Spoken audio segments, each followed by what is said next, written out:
صباح الخير البنات، كي دايرين؟ لاباس عليكم؟ كي صبحتوا؟ اليوم دايرين واحد الفطور في المدرسه ديال بنتي في ليكول. ايوا جينا نفطروا معاها لهنايا، وكان حاضرين بزاف ديال الناس، حاضرين الناس د لاميغي، الناس ديال البريفيكتور، الناس ديال المهم ديال ليطا كاملين تقريبا، حتى داك البرلمانيين باش داروا الافتتاح. ايوا وجينا حضرنا معاهم، داروا لنا انفيتاسيون للجميع، الوالدين والدراري، باش فطرنا كاملين. كانت هذه كما وريتكم الفطور وداك الشيء، صراحه داك الشيء داروه زواون. المهم نخليكم.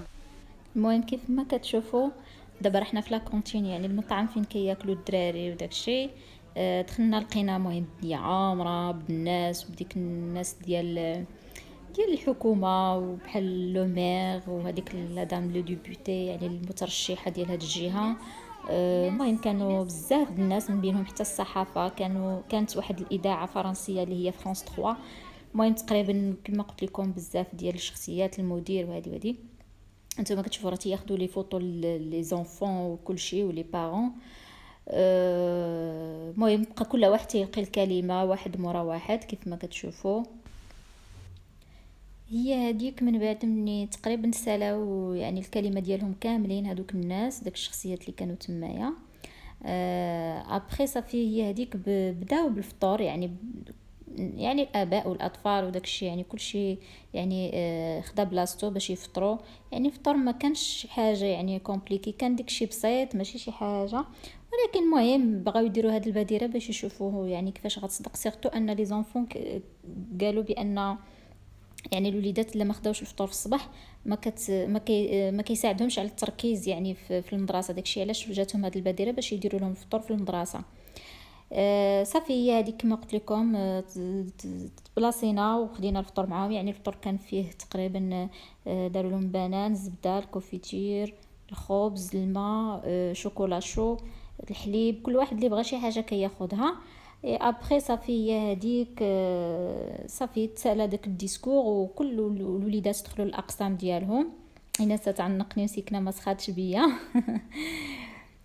صافي بداو تيديروا هذاك. نسيتكم بعدا. هذيك لا تيلي فرانس 3 بدات تدير يعني استجواب مع جميع العائلات، يعني لي بارون ديال الدراري دازوا عندك تقريبا كل شيء تيسولوهم. دازوا عند ايناس بنتي سولوها واش عجبك ما عجبكش داكشي، سولوا راجلي. والغريب في الامر ما نويتش غادي يسولني انايا، باسكو هنايا قلت سي بون راه يعني هضر غير مع الراجل وبنتي صافي. هو مد ليا الميكرو، ومع انا ديجا كنت ستريسيت يعني ما عمريش ديت الميكرو في يدي. ويعني واحد من لا تيلي غادي يسولك صحفي، جاتني في شكل مع لو ستريس ما عرفتش راسي حتى شنو كنت نقول. عاقله كان سولني قال لي كي جاتك هاد البديره ديال الفطور ديال الوليدات في المدرسه. وكنت جاوبته قلت له زعما مزيانه بان الوليدات في المدرسه يعني غيتعاندوا مع بعضياتهم يفطروا، لان في الدار كنبزوا عليهم ياخذوا الفطور وما تيفطروش، ولكن هنا غادي يتعاندوا مزيان. المهم تنظن هكا كنت جاوبت، ولكن بالفرنسي ماشي العربيه. حتى ما كنت مستريسيه. صافي هي ديك دخلنا للدار، صافي سالينا هذا الشيء ودخلنا للدار انا والراجل. ومع الاخبار حنا الراجل ديما تيتبع الاخبار واحد الساعه وهما يدوزوا هاد سميتو دوزوها في فرانس 3. وراجلي قال لي جي تشوفي قال لي راك كتباني في التلفازه. قلت له كيفاش انا اللي كنبان؟ قلت له ويلي ما لقاو غير انا يبينونا، راه دوزوا الناس كاملين. قال لي والله الا كاينه نتيا. بقيت تنضحك قلت له لا بركه تكذب عليا. المهم انا نوريكم نخليكم حتى تشوفوا من بعد. C'est un vrai repas qui attend les élèves dès leur entrée à l'école ce jeudi matin. Du beurre, la nourriture, la banane. Un petit déjeuner traditionnel et surtout équilibré, offert par l'école dans le cadre de la lutte contre la très grande pauvreté voulue par le ministère de l'Éducation nationale. Les maîtresses l'ont constaté, le petit déjeuner est souvent trop vite expédié. Quand on a un petit peu sondé, on a fait un petit constat avec les enfants, tous les enfants ne mangent pas un petit déjeuner équilibré chez eux.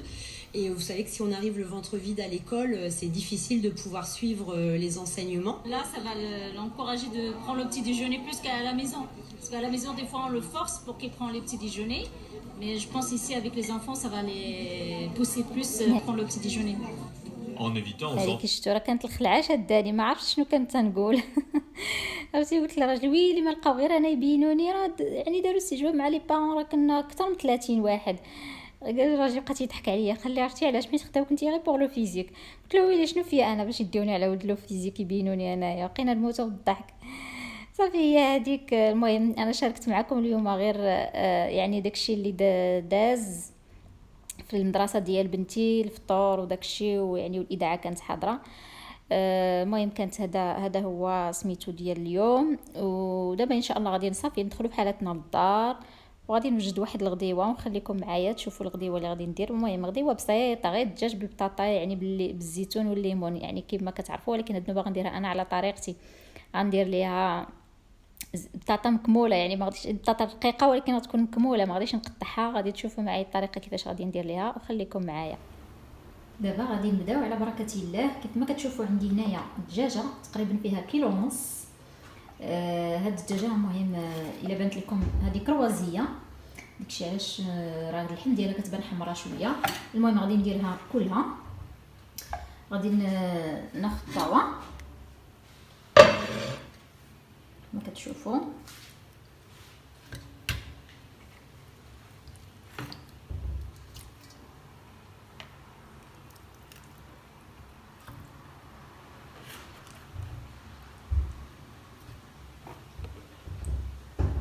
المهم دابا هاني درتها كلها كيف ما كتشوفوا.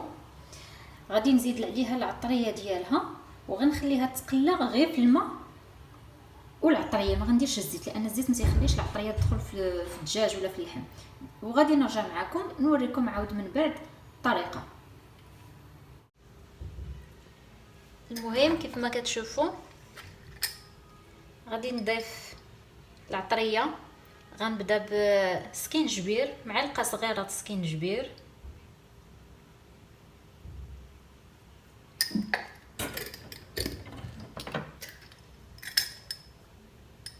معلقه صغيره ديال الخرقوم،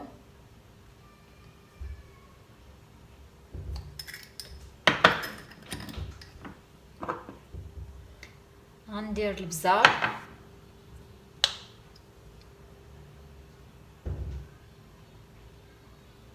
كما كتشوفوا. غندير الثومه غبره،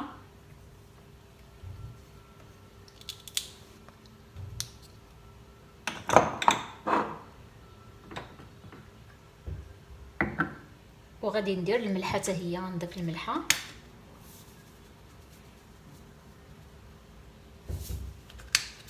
سي بون، غنشعل عليها العافيه. وغادي نزيدها قطره د الماء فاش تقلى، وابخي ملي تقلى عاد غنزيد عليها البصله اللي مقطعه رقيقه مشلبه، ونزيدها عاد قطره ديال الماء لان الماء نزيدها عاد سمحوا لي نزيدها عاد قطره ديال الزيت. الاول غنشحرها غير بالماء. ودابا الطاوه من بعد ما تقلات نتوما كما كتشوفوا، نتوما العطريه دخلت فيها مزيان كيبان لكم. دابا عاد غادي نزيدها البصله. عندي هنا تقريبا جوج ديال الريوس ديال البصله، ما كبار ما صغار، متوسطين.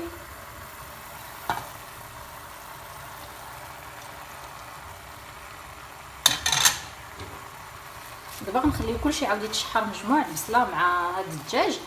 ابخي ملي تنزل شويه بصله غادي نمرقو غير واحد شي شويه، وموراها ان شاء الله غير يدخل الطياب شويه بالدجاج لان الدجاج عندي كروازيه كما قلت لكم. غادي نلوح البطاطا وتشوفوا الطريقه كيفاش غادي نلوح البطاطا. غنديرها مكموله على كملها، ما غاديش نقطعها ولا ان شاء الله. وغنزيدوا الزيتون وغنزيدوا حتى باقي الاخر. كما كتشوفوا البصله تلقات المريقه ديالها. دابا غنزيدوها واحد شويه ديال الماء، غنمرق غير مع الجنين غير واحد شويه صافي، وغنخلي كلشي يطيب. هانتوما كما كتشوفوا غير هذه المريقه هذه نخلي الدجاج ديالنا يطيب باش ان شاء الله من بعد غادي نضيف عليه نسيت بعدا دابا نزيد له الزيت اول حاجه. انا الزيت كنخليه حتى من بعد، حتى التالي كندير له زويته بلديه.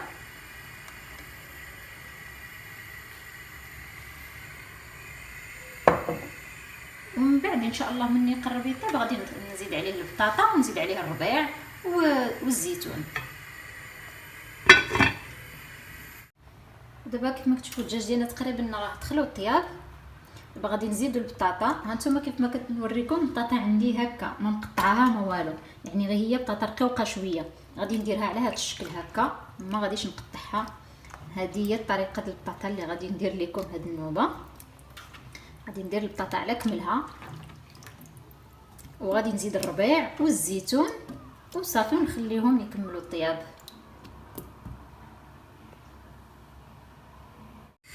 كيف ما كتشوفوا دابا زدت الماء، زدت الربيع المعدنوس وقزبور وزدت الزيتون. دابا غنخليهم يطيبوا مزيان. المهم راه الطاوه باقا فيها المرقه حتى يطيب الجميع لان الدجاج طاب نص طيبه. دابا الطبال باش يكمل الطياب مع البطاطا صافي نخليه حتى كيوجد وعاد من ديك الساعات نرجع معاكم. نسيت ما قلت لكمش غنزيدو حتى الليمون حتى هو. نتوما كيف ما كتشوفوا الليمون مسير حتى هو كيجي زوين.